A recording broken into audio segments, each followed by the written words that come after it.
Testing, testing, testing.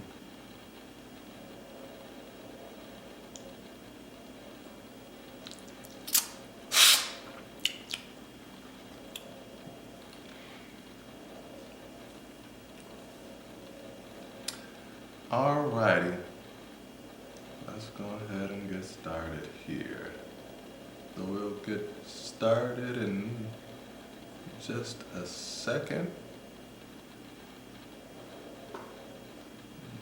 Okay, then I can pull that to this over here. computer. Okay, let's just make this bigger. I'll turn the heater off. Oh no. Okay, so once my heater goes off, Is it recording? Oh, I got a mouse. All right, sweet. Hello, I am Lee Caldwell. I am with DevU, and welcome to our class on methods. So this is a continuation from an ongoing class. We're in our 5th week.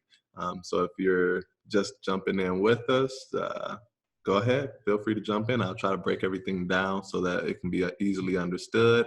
And I don't think it's never too late to just jump on in and try something out. I'll make sure that you'll leave with some type of knowledge. At least I hope. So just to give you a little bit of information about me, I am, no, I don't want to give any information about me just yet. Let's just jump into some methods. So today's course, we're going to cover 3 things. 1, what is a method? 2, what do they look like? And 3, how to create one. So first, a method in object-oriented programming is just an action. It's like the smallest form of an action.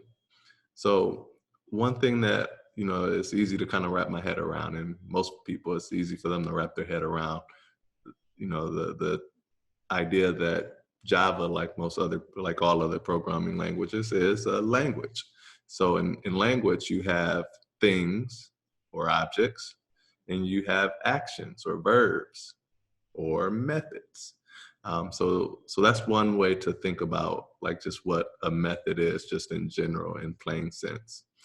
So object-oriented programming operates off having objects and having those objects do something or something happening to those objects.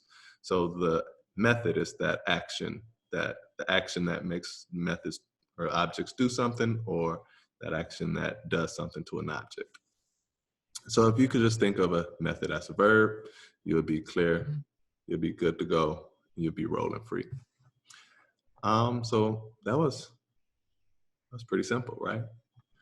So let's move on to what methods look like. So methods, you'll see them a lot of times, or all the time. You'll see, not all the time, most times, you'll see them dotted off of an object or a class. And we've seen them already in our class so far. And here I just point out a few of them that we've seen already. So when we do something like array.sort, this sort here is a method. When we do scanner.nextDouble, this next double here, also a method. When we do a system.out.println, the print line is a method. So you'll see them in code, they'll just be dotted off these classes or objects. And right in this example, okay, so we got both static and non-static. So you'll see them dotted off classes or objects, and that's how you know that it's some type of action. They'll a lot of times use action words such as sort, and when you're creating methods, I ask that you explore and try to write them as though they're verbs, because that's what they are. I think the well-written code tells a story, and it can be easily read. And one way to do that is to make names that make sense. And having verbs as methods makes sense. One other thing about methods, you always see that they'll have these open and close brackets. Sometimes it's stuff inside, sometimes it's not. All right, so we're going to switch over to our IntelliJ IDE, and that's what we've been using for the class. For those of you who haven't joined the class or haven't heard about the class. So here, we're just going to see what those methods look like in real time. So let's go back a few lessons, or actually last week, or 2 lessons. We'll go back 2 lessons. We did ArrayList. So here I am going to create a new ArrayList. And it'll be a list of strings. And I will call it names. ArrayList.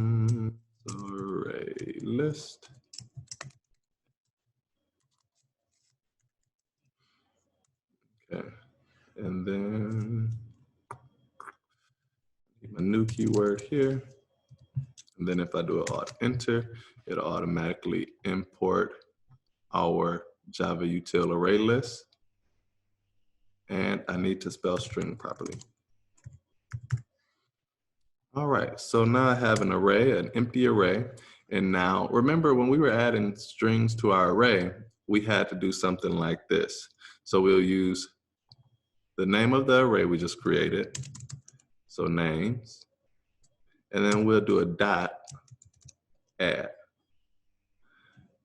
And we'll say, I'll add lead to this string of names. All right, so if we look here, dot, and then we have a verb, which I like. And then we have these brackets, and then we have something inside of them. And so this add is a method. And what this method does, like I said, it's always doing an action. What this method does is it adds whatever you put this in here, whatever you put in here, it adds it to names, to this empty array, or it was empty, array that we called names. Now, kind of doing another one, I want to add another one. But before I add another one, I just want to show something. So when you do names, we call our array list, we call our array list, and then you'll see a bunch, like IntelliJ, it has this, its settings, so where it give you a recommendation of what you might want to put next. So when you dot off of it, it gives you everything that's available to this array list class. And if you go down here, you'll see all of the methods that's available. This M here tells us that this is a method. And it's just up straight in front for you in IntelliJ. So here we have an add method, and it has one thing in here. So something else to notice is some of them have items inside of the parentheses here, and some of them don't. So we have an add method. Here it just adds what does it add? It adds an element. Oh God, it adds an element. Then we have this other add method where it looks like you can add an element at a particular index. You have an add all. You can probably throw a collection in there and it add all of them.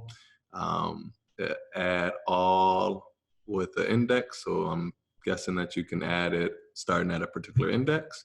This clear one, imagining clears out everything that's in the array. Clone, duplicates, contains, checked and see if something is in that array. So if there's you're searching for a certain word or something, you have an equals, this search to see if something is equal. Insert capacity, looks like it might set a minimum capacity, and you have just a host of other methods in here. And it's all stuff that you can do out the box with Java to your array by just dotting off of it and filling it out properly. So you notice as well, add, then string E. So what this is saying is you can do the add method, but it's looking for you to put a string inside of there. We'll get to there later. I just thought I'd drop that knowledge because we're sitting right here and it's right here in front of us. All right, so we're gonna add a few more names to our list here using our add method. So we'll get Alex in there. And then there's a keyboard command that we can duplicate a previous line. So if you do Control D, we'll just duplicate those. And you get same one. So I'm gonna change some of these names. So we'll do a Dre, Tammy. All right. So from here, we have our names. Now I just want to print out our names because I want to check out some more methods that's on this array that we might be familiar with. So here, I'm gonna just use a string to print off our stuff here.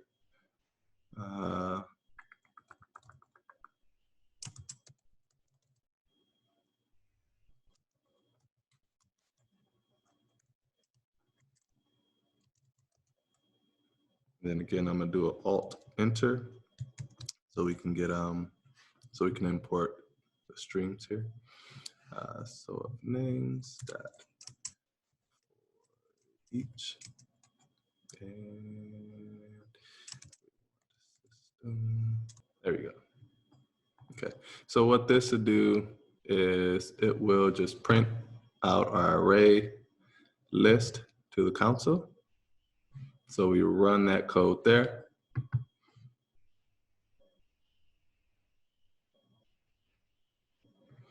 And then it prints out our array. So we got Lee, Alex, Dre, Tammy. Okay. So this is one place where we've already seen methods. So another place that we've seen methods is, where else have we seen methods? If we do,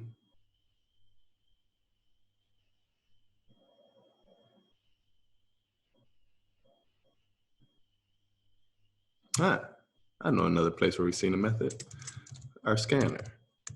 So we go ahead and initialize a scanner. So we call our scanner, then I'll do an Alt Enter to get our scanner in here, right there. So we do a scanner equals new scanner.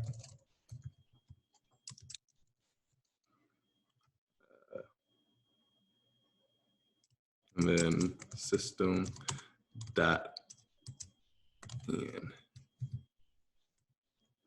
So say we want to allow the user to add a name. So we'll do now I'll break this up so that, it's, so we want to allow the user to add a name. So we'll say, let's create a string variable that'll store this name that we want the user to put in. Then we'll say user name, and username is fine. Just demonstration purposes. And then we'll use our scanner to get the next string that will go into our list here. So scan. When we do scan and when we use our scanner, we always do scan dot next. Then either an integer, next Boolean, next something, or next line. So notice it's an imp, it's a method. Then it's some more, we got next byte, next Boolean, next double, next float. All of these are methods. And also notice that it's a method that in this next one that we're gonna use, either next or next line, I guess. This I'll use next line. So if we have a space or something in there.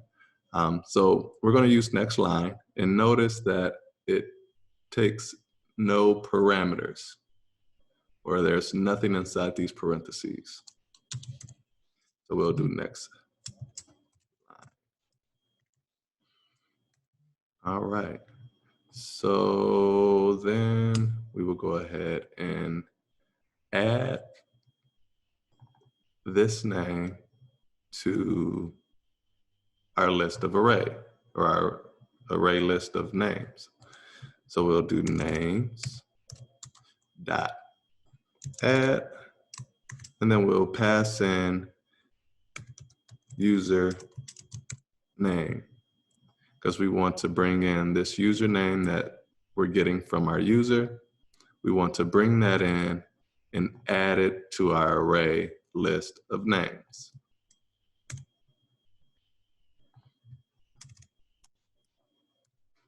Okay, so let me just comment some of these stuff. So here we're initializing a scanner.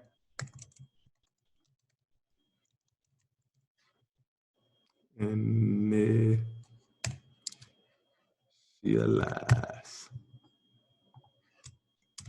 Here we're storing user input as a variable. And then here we're adding user input to our list of names. This is an array list of names to be more specific, but it's a list of names. So then let's ask the question.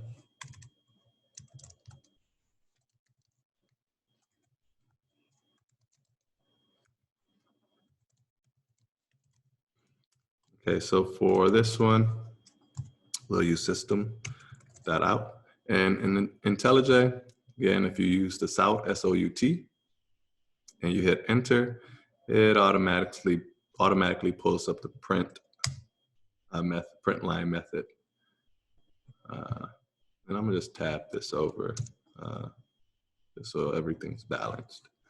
So we'll print a statement saying, what is, let's say type your name. A name to include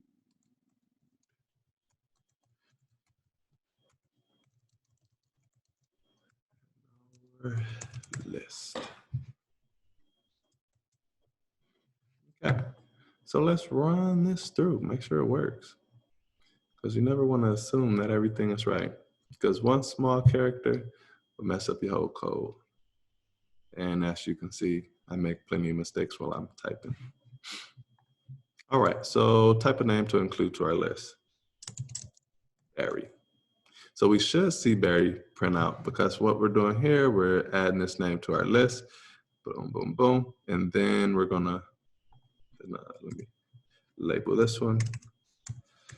Print our list of names to the console.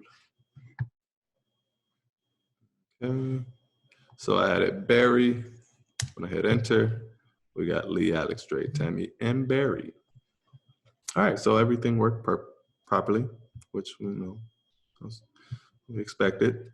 But more importantly, we were able to see all different type of methods. And now the next step is looking at the syntax and also looking at how we create a method. Now let's see if we can go to, all right, so here I went into the actual method that's in the ArrayList class.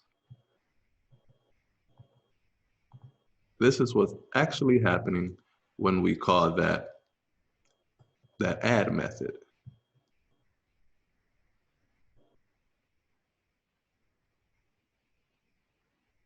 Ooh, if you notice, inside the add method, we have another add method that is being called. Now, if we were to go to this, I'm gonna have to find out the keyboard shortcut for this. Go to, Control B. Okay, so if we were to go to that, we'll see what is really happening under the hood. So this is the method here. So it's a private void method named add, and it takes in 1, 2, and 3 parameters. And it uses an if statement. It checks the length, see if it needs to grow. And I'm getting off track. Back to our lesson here. So let's go back to our notes. So what do methods look like? You'll see them dotted off an object or a class, and we saw examples of both, I think. Maybe we did, maybe we didn't. But we definitely saw them dotted off objects. So we created some objects and we dotted the methods, saw all the type of methods that's available, and that's what they look like. So let's go ahead, go over to creating a method. So the syntax is the same, or depends. I guess if you've never seen it, then it's different.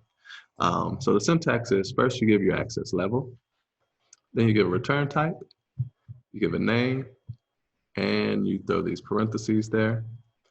And this inside of the curly braces is where you put the code that that is the action of your method.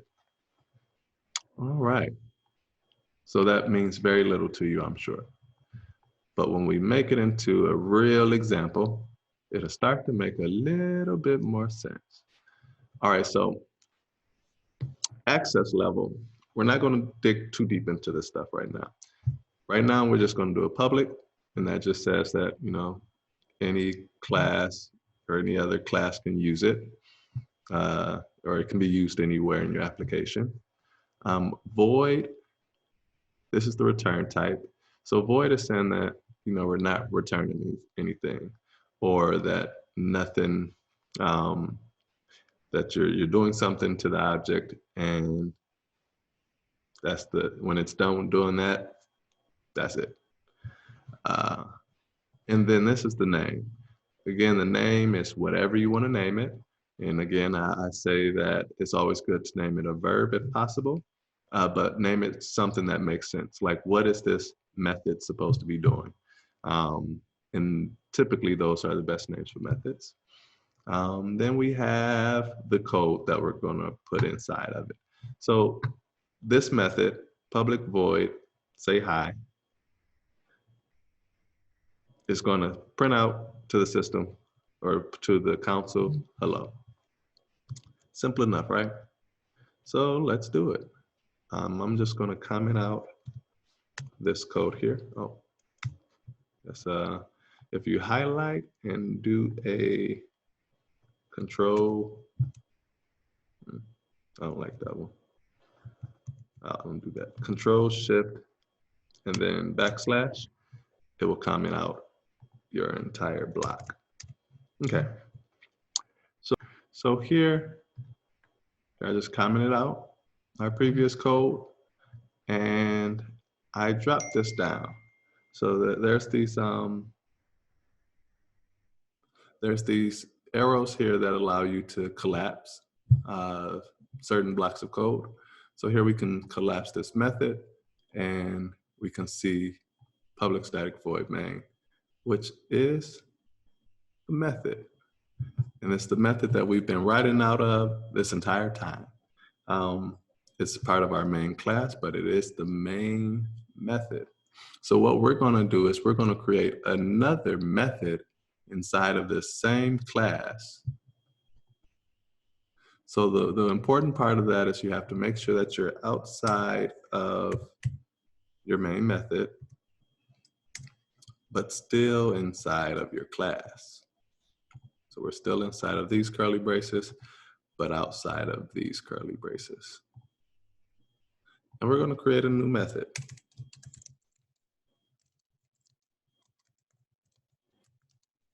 Okay, so we're going to do a public, and then we're going to do a static because I'll jump into that later, but because we don't need to create an object, or we don't want to have to create an object for this method to run on, we'll make it static, and you can get deeper into that a bit later. Oh, what am I doing? I'm just copying. So we don't want to name it main. We want to name it say hi. Boom. And then we're going to put a block of code in there.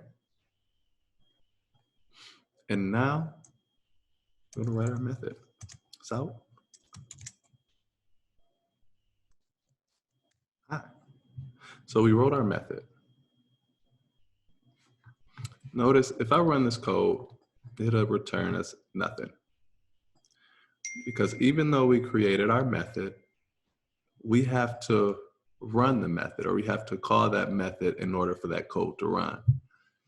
And we will do that in our main class. Because right now we just created a method, and just like Java has a lot of like things created for you, like it has integer created for you, it has Boolean created for you, but it doesn't exist until you go ahead and say integer, name it, and set it equal to something. Like they exist, but they don't have any significance in your application. So right now, in this grayed out kind of hue to it, or tone, or whatever, lets us know that this isn't being used. So it exists, like we can use it, but right now it's not being used. So now let's use it. So call our method. So we're going to say hi. Notice it pops right up in here. It has an M by it, nothing in the parentheses here. Then it returns void. Looks like all the other methods we've seen, right? Okay. So now when I run this method,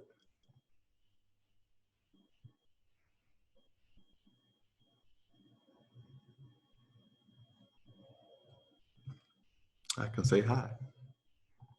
And now I can say hi as many times as I want to without having to do a whole system out.println line, say hi.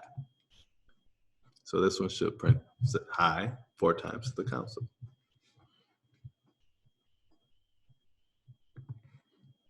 All right, sweet. Moving right along then. And changing batteries. So far we looked at a method that returns void and has no parameters. But we know that there's other methods that we can create. So we're moving on to this one here. We're going to have a public void, again returning void, and it'll be static as well for now. And it's going to say something. And this time we're going to use a parameter. Now what a parameter or what it does is, it allows you to use outside variables inside your method. If a method has a parameter, you have to use it. And you have to have something to fill that space. You can't just call the method and decide not to put a parameter in, because that parameter is needed in order for that method to do its job. So we're going to go ahead and build one and see what that looks like. Public void say something. That's what we're building. Okay, so I'm going to remove our say hi's. And then I like to collapse it just so I can see everything in it and it can make sense to me. So I have the main method, I have a say hi method, which I'm going to collapse as well. And now I'm going to create a new method. I like to start on a fresh line.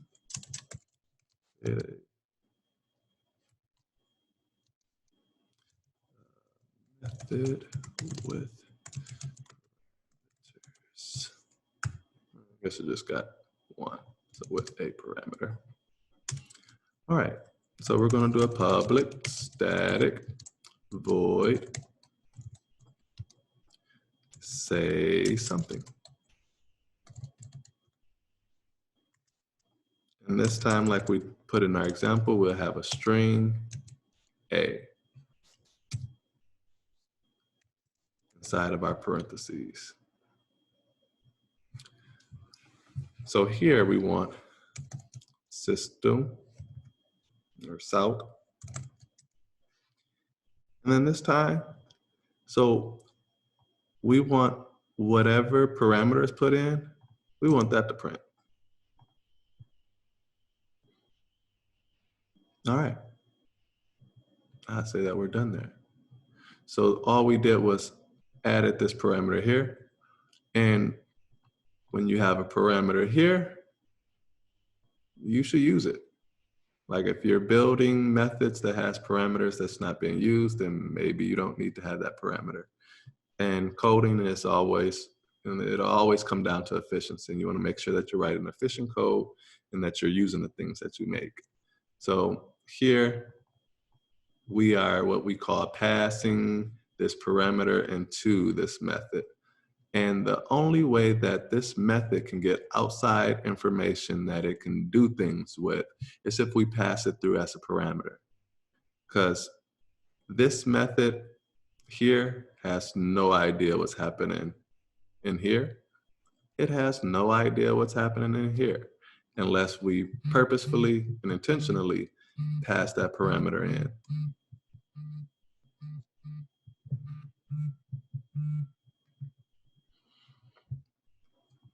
All right, so let's see what that looks like. See how we're looking now.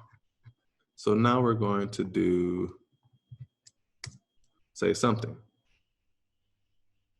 I guess I'll say hi first because we have our, we got our thing there. So now we have say something. No, no, no, no, no, no, no, no. Say something. And notice we get a red exclamation mark. Great method, say something in main. Remove first parameter from say something. Those weren't very helpful. But it's mad because we called this method and didn't give it a parameter. So it can't do its job. So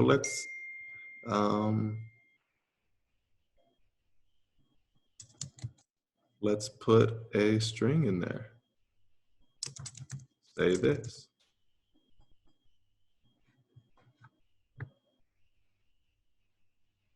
And let's run that.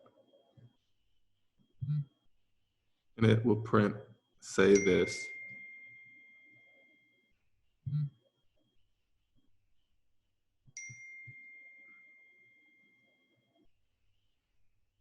It'll say this into our console.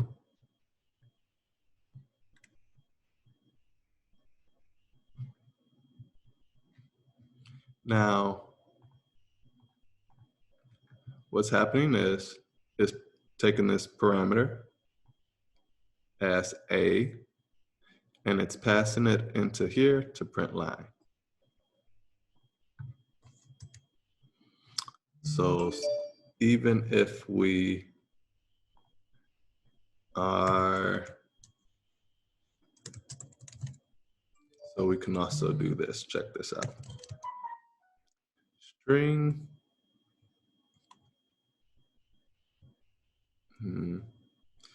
B equals, say this. And it's madness over here, I tell you.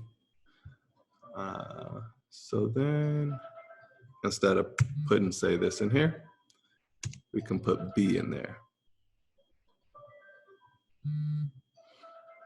And B is equal to say this. We pass in B in. B comes in here and it's representing A. So B goes there. So say this goes here. It's like a whole chain of action there. But it's important to kind of know that chain of action so you can have a good understanding of what's happening. So we're going to run that code. And again, did it run? I think it ran. I'm going to run it again because I didn't see it happen. Okay, then, yep, Okay, so there we go. It ran, say this. And that's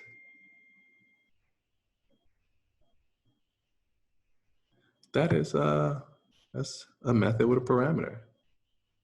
Now, we're not done. We have one more type of method. So we have a method that has multiple parameters and a return type.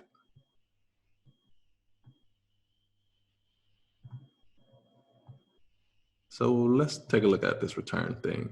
What is this return?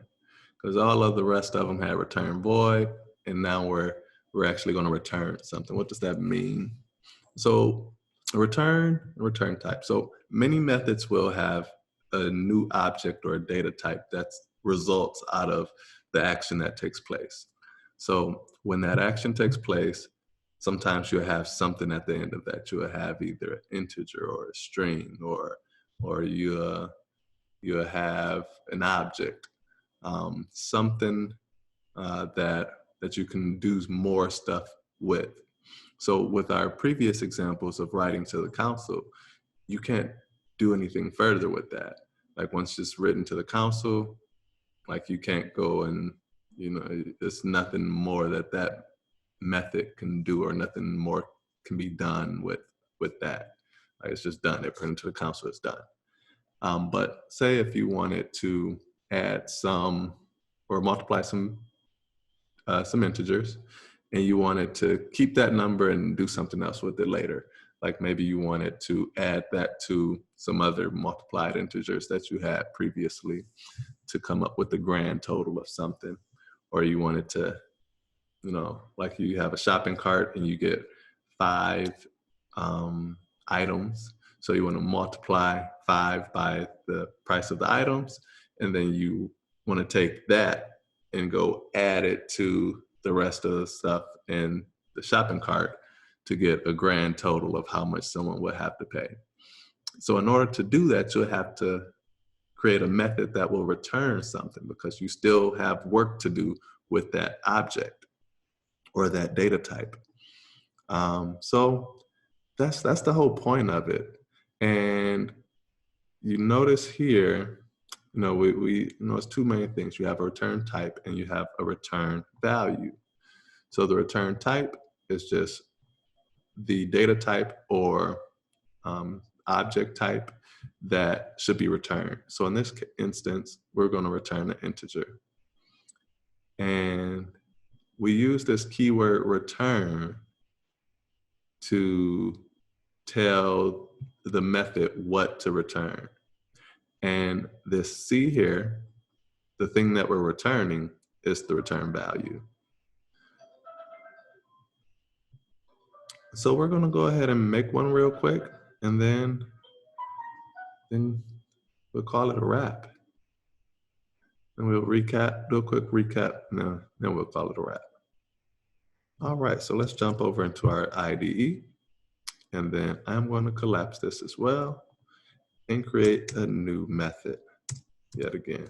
And make sure that you are following along, especially when we get to the typing portion, because the more you type this out and get those fingers dirty, the better it'll start to stick and the more sense it'll start to make. And then from there, you can start playing with the values a little bit to see how things can change and really explore in there. And that's the fun part of coding, and that's what you really do it for. I guess some people, that's what I do it for. I enjoy figuring stuff out and playing with stuff and that type of thing. So we'll do a public, not void, but int multiply.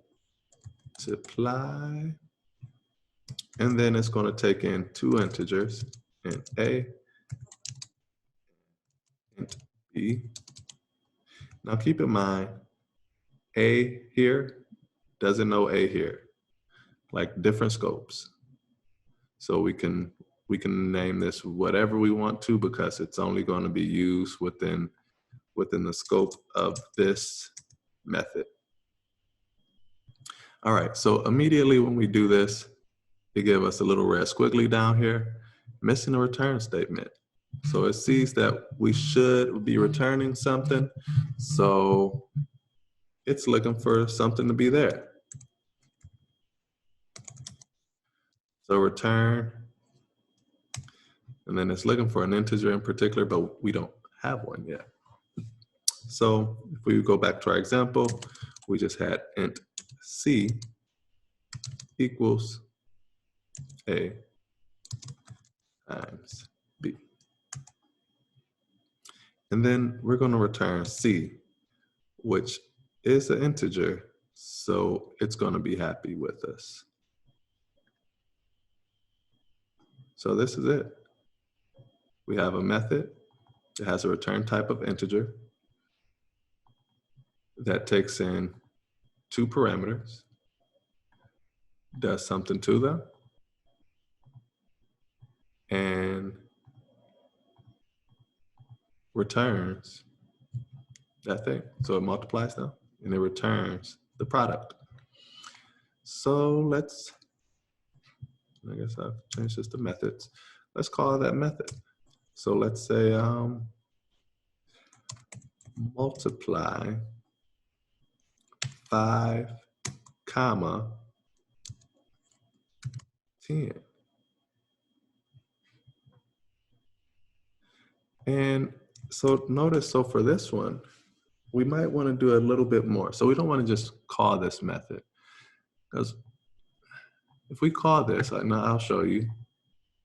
If we call this method, it'll run. Okay, so it's running, boom. But we don't see anything. That's because we didn't print anything out. So let's go ahead and do a sort.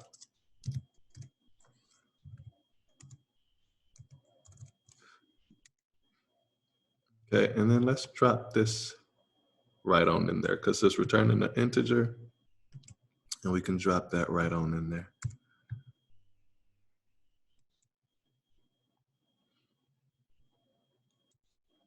So now it should print 50 after it prints say this, if my math is correct.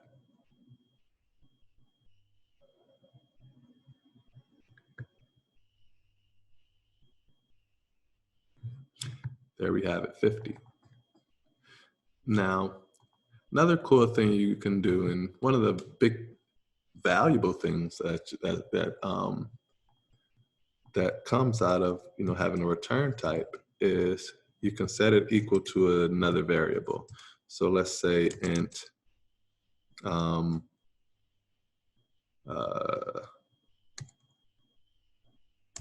total cost.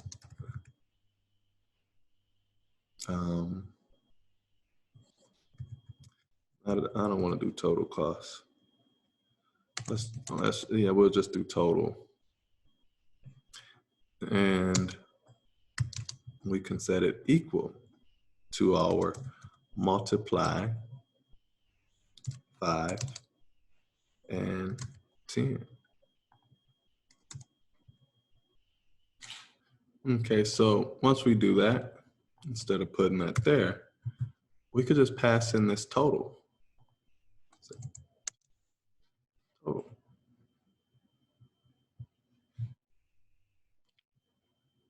Now when we run that, it'll still print out 50.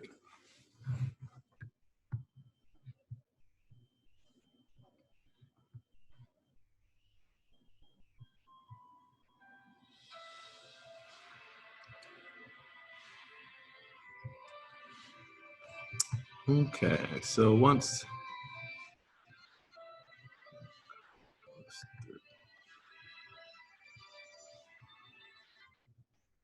over what a method is, what they look like, and we created a method, actually several methods. So we created ones with parameters, ones without parameters, ones that return void, ones that return an integer. And so hopefully this is a good start for you to get playing around with it. I will likely drop the code somewhere in the link below. And then also look us up, we're devu.org. That's devu.org. And look us up to see when the next classes will be. We'll be having classes throughout the quarantine. And just stay in touch with us. We'll try to keep you all fresh, sharp, and learning. It's been fun, y'all. Peace.